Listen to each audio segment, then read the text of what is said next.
Areva. Voilà. Alors, le message que j'aimerais faire passer, c'est lié avec l'immigration. C'est lié avec l'afflux massif des Africains qui viennent en France. Beaucoup se posent de questions sans savoir pourquoi les Africains arrivent ici en masse. Pourquoi on nous dit toujours que l'Afrique est pauvre? Nul ne quitte son lieu de naissance pour le plaisir, laissant ses parents, laissant son père et sa mère pour le plaisir. On ne quitte pas l'Afrique, là où il y a le soleil, pour le plaisir. Et je tiens toujours à rappeler que la dette dont on nous parle de l'Afrique qui est pauvre, cette dette, on n'en a parlé qu'après les indépendances. Alors, ce que moi je vais vous dire aujourd'hui, c'est quoi? La pauvreté de l'Afrique est due à un pillage de l'Afrique. Il faut retenir par là que toute pauvreté est due à un vol ou à un pillage. L'Occident s'est enrichi parce qu'ils ont pillé l'Amérique du Sud. Les temples aztèques avec les statuettes en or. L'Occident s'est enrichi parce qu'ils ont fait l'esclavage des Africains. C'est pourquoi ils se sont enrichis.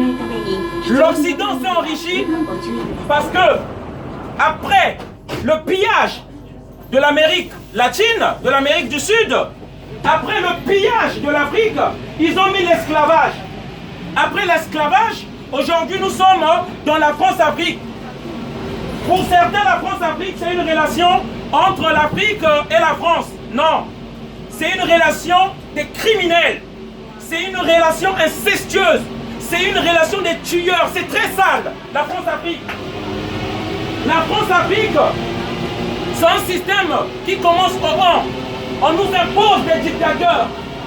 On donne des armes à des criminels pour s'imposer au pouvoir dans nos pays. Ces dictateurs-là, nous les appelons les préfets de la France ou les employés de la France, qui ont un contrat avec la France, donner toute la richesse de l'Afrique à la France. C'est ça qui nous appauvrit et nous venons ici. Moi qui vous parle, moi-même je suis victime de ça.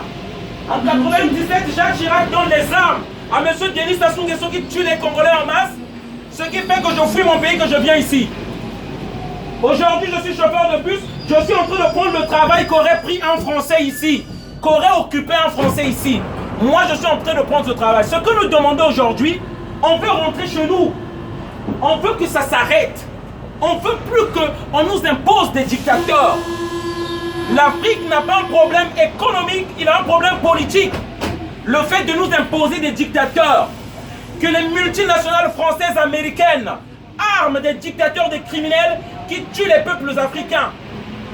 Et moi, je vous en parle pour réveiller les consciences, pour que le Français, lorsque vous voyez le noir, que vous voyez l'Africain, pardon, que vous vous dites pas qu'il est venu voler notre nourriture. Ce sont vos dirigeants qui organisent cette misère en Afrique, qui tuent les Africains. Nous fouillons les bombes. Nous ne venons pas pour vos ascétiques. Nous fouillons les bombes. Les Africains ne savent pas fabriquer les armes. C'est les armes que les multinationales vendent aux Africains. Et on veut que ça s'arrête. Voilà, c'était pour un éveil de conscience. Désolé d'avoir crié. Je vous souhaite une bonne soirée. Merci encore.